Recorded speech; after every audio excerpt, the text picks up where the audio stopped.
अगर आप सोचते हैं कि आप मिडिल क्लास ट्रैप में फंस गए हैं तो उससे बाहर निकालने का तरीका मैं आज आपको बताऊंगा। पर सबसे पहले हम समझते हैं कि मिडिल क्लास क्या होता है और मिडिल क्लास ट्रैप क्या होता है। तो मिडिल क्लास की परिभाषा अलग अलग देशों में और अलग अलग समय पे अलग अलग हुआ करती है, पर जनरली आप ये मान सकते हैं कि वो क्लास जो कि वर्किंग क्लास और अपर क्लास के बीच का है वह है मिडिल क्लास। तो वर्किंग क्लास वो क्लास है जो मजदूरी करने वाले लोग होते हैं, ब्लू कॉलर जॉब करने वाले लोग होते हैं और कम कमाई करते हैं। और अपर क्लास वो होता है जो ज़्यादा कमाई करते हैं और उनके पास काफ़ी एसेट्स होते हैं। तो दोनों के बीच का जो क्लास है वो है मिडिल क्लास। अगर आप सोचते हैं कि आप मिडिल क्लास में हैं और उससे निकलना चाहते हैं और आप काफ़ी कोशिश करते हैं कि आपका इनकम ज़्यादा हो, आप ज़्यादा पैसे कमाएं और इस ट्रैप से निकले, पर आप उस ट्रैप से निकल नहीं पाते हैं और फिनेंशियल स्टेबिलिटी और वेल्थ के रास्ते पे आप जा नहीं पाते हैं, तब आप मिडिल क्लास ट्रैप में फंसे होते हैं। तो चलिए बताते हैं कि कैसे इस मिडिल क्लास ट्रैप से बाहर निकले। मिडिल क्लास ट्रैप से बाहर निकलने के लिए जो चीज़ें ज़्यादा जरूरी है उससे मैं पहले बताऊंगा। तो सबसे ज़्यादा इम्पोर्टेंट चीज़ जो है वह है आप अपने इनकम से कम खर्च करें। अगर आपकी जितनी कमाई है आप उतना ही खर्च करते हो तो आप कभी पैसे सेव नहीं कर पाओगे और आप कभी फिनेंशियली स्टेबल नहीं हो पाओगे और आप वेल्थ भी क्रिएट नहीं कर पाओगे। तो सबसे ज़रूरी है कि आप जितना भी कमाई करते हैं, जितनी भी आपकी सैलरी है, जो भी तरीके से आप पैसा कमाते हैं, उसमें से सारा पैसा आप खर्च न करें और सेविंग करना शुरू करें। तो आप फिक्स कर ले कि आप इतना अमाउंट हर महीने आप सेव करेंगे, अपने सैलरी का X% आप हर महीने सेव करेंगे और आप वो सेव करना शुरू करें। दूसरा सबसे ज़रूरी टिप ये है कि आप लाइफ स्टाइल इन्फ्लेशन के चक्कर में नहीं पड़े। तो बेसिकली आप अपने खर्चे को नहीं बढ़ाएं जब आपकी सैलरी या आपकी इनकम बढ़ जाए। तो कितने केसेस में देखा जाता है कि लोग अपने खर्चे को उसी अनुपात में बढ़ा लेते हैं जिस अनुपात में उनकी इनकम बढ़ती है। तो उससे होगा क्या कि जितने पैसे आपके पास आते जाएंगे उतने ही खर्च होते जाएंगे और कभी आप सिग्निफिकेंटली सेविंग कर नहीं पाओगे और न सेविंग कर पाओगे, न उसे इन्वेस्ट कर पाओगे, न कोई वेल्थ क्रिएट कर पाओगे। तो बहुत जरूरी है कि आप अपने खर्चे को लिमिट करें और जब भी आपकी इनकम बढ़े तो इनकम का जो एक्स्ट्रा अमाउंट है उससे आप सेव करें बजाय कि उसे हर महीने खर्च करने के। तीसरा टिप यह है कि आप अपने आप को फाइनेंशियली एजुकेट करें। तो मिडिल क्लास के लोगों में अक्सर देखा जाता है कि उन्हें फाइनेंशियल एजुकेशन की काफ़ी कमी होती है और वो फिनांस की चीज़ों को प्रॉपर्ली समझ नहीं पाते हैं और इसी वजह से वो मिडिल क्लास ट्रैप में फंसे रह जाते हैं। तो आप अपने आप को प्रॉपर्ली फाइनेंशियली एजुकेट करें। अगर कोई एक्सपर्ट है तो उसकी भी राय लें और चीज़ों को ठीक से समझने की कोशिश करें। फिनांस के बेसिक्स को समझना बहुत ज़रूरी है आपके लिए। फॉर एग्जाम्पल आप ये समझें कि एसेट क्या होता है और लायबिलिटी क्या होती है। तो कोई भी प्रॉपर्टी जो आपको पैसे कमा के देती है वो है आपका एसेट और जो भी प्रॉपर्टी जिस पे आपका पैसा खर्च होता है पर वो आपको कमा के नहीं देती है वह है आपकी लायबिलिटी। तो सबसे पहले आप ये समझे कि एसेट क्या होता है और लायबिलिटी क्या होता है और तब आपको अपनी लाइफ में जितना ज़्यादा हो सके एसेट्स क्रिएट करने हैं और लायबिलिटीज़ अवॉइड करनी है।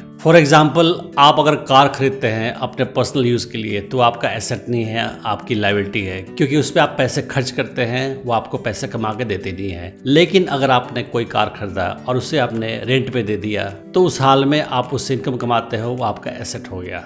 उसी तरह से अगर आपने कोई मकान खरीदा है खुद के रहने के लिए तो वो आपकी लायबिलिटी है, क्योंकि वहाँ पे आपके पैसे खर्च हो रहे हैं, आपको पैसे मिल नहीं रहे हैं। लेकिन अगर आपने कोई मकान खरीद के रेंट पे लगा दिया तो आपका एसेट हो गया, क्योंकि वहाँ से आपको इनकम जनरेट हो रहा है। तो आपको अपने लाइफ में जितना ज़्यादा हो सके एसेट्स क्रिएट करने हैं, लायबिलिटीज़ को अवॉइड करनी है। अगला इंपॉर्टेंट टिप ये है कि आप अपने इनकम स्ट्रीम्स को बढ़ाओ। अगर आपका इनकम स्ट्रीम केवल एक है, इनकम जनरेट करने का सोर्स केवल एक है तो उसे बढ़ाओ। तो फॉर एग्जांपल अगर आप जॉब कर रहे हो और सैलरी आपका इनकम सोर्स है तो आप कोई साइड बिजनेस स्टार्ट कर सकते हो, कुछ फ्रीलांसिंग कर सकते हो और उसके थ्रू भी पैसे कमा सकते हो। एक से ज़्यादा इनकम स्ट्रीम होने से फ़ायदा ये होता है कि अगर आपका प्राइमरी इनकम सोर्स को कोई नुकसान हुआ, अगर वो खतरे में आ गया, तब भी आपके पास इनकम आता रहेगा और आप केवल एक इनकम स्ट्रीम पे डिपेंडेबल नहीं रहोगे और इसकी वजह से आपके लाइफ में फाइनेंशियल स्टेबिलिटी ज़्यादा होगी। अगला तरीका यह है कि जितना ज़्यादा हो सके आप पैसे सेव करें और आप एक इमरजेंसी फंड भी बना लें जहाँ पे आप पैसे इकट्ठे करें किसी भी इमरजेंसी रिक्वायरमेंट के लिए। तो आप ये ना सोचें कि आपका जो इनकम है हमेशा सेम रहेगा या हमेशा बढ़ता रहेगा। कभी भी कोई मुश्किल घड़ी आ सकती है और आपका इनकम स्ट्रीम खतरे में आ सकता है। तो बहुत ज़रूरी है कि आप एक इमरजेंसी फंड बना कर रखो, ताकि इमरजेंसी की सिचुएशन में आप अपने आप को फाइनेंशियली स्टेबल रख पाओ। अगला टिप यह है कि आप अपने एक्सपेंसेस को ट्रैक करें। आप कहाँ कहाँ खर्च कर रहे हैं मंथ में, आप उसको प्रॉपर्ली ट्रैक करें और जो भी अननेसेसरी खर्चे हैं उनको घटाने की आप कोशिश करें। और आप बजट फिक्स कर लें कि आपका मंथली बजट इस कैटेगरी में इतना होगा, फिर आपके लिए आसान होगा अपने एक्सपेंसेस को मैनेज करना। तो आप जितना अपने एक्सपेंसेस को ट्रैक करोगे और बजट बना कर रखोगे, उतना ही आप सही ढंग से अपने पैसे खर्च कर पाओगे और फिर आपके लिए पैसे सेव करना ज़्यादा आसान हो जाएगा। अगला टिप यह है कि आप कोई भी बड़ा लोन अवॉइड करो। फॉर एग्जाम्पल, आपने होम लोन ले लिया है 20 साल के लिए, तो अगले 20 साल तक आप बैंक के लिए काम करते जाओगे और मिडिल क्लास के ट्रैप में फंसे रहोगे। तो आपको ज़रूरी है कि कोई बड़ा लोन ना लो।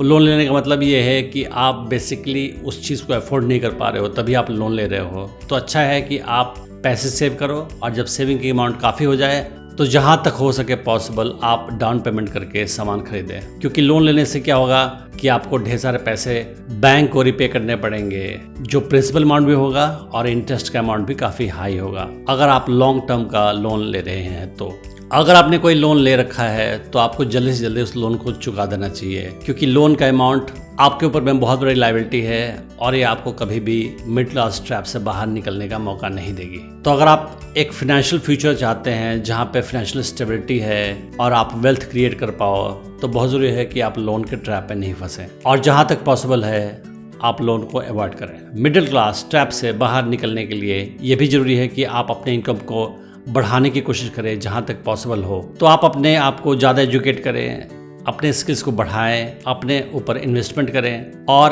अपने आप को ज़्यादा काबिल बनाएं और अपने इनकम को बढ़ाने की कोशिश करें। अगर आप ज़्यादा पैसा कमाओगे तो आपके लिए ज़्यादा पैसे सेव करना आसान हो जाएगा और उस सेव किए हुए पैसे को आप सही जगह इन्वेस्टमेंट करें, एसेट्स बनाएं, ताकि वहाँ से भी आप पैसे कमा सकें और आप एक सही फाइनेंशियल फ्यूचर की तरफ चल पड़ें। इन सारी चीज़ों के अलावा ये भी ज़रूरी है कि आप अपने रिटायरमेंट के लिए भी प्लान करें। आप पैसे इतने सेव करें, इतने इन्वेस्ट करें कि फ्यूचर में आपको लॉन्ग टर्म में कभी भी पैसे की कोई दिक्कत ना हो और आपका लाइफ फाइनेंशियली स्टेबल बना रहे।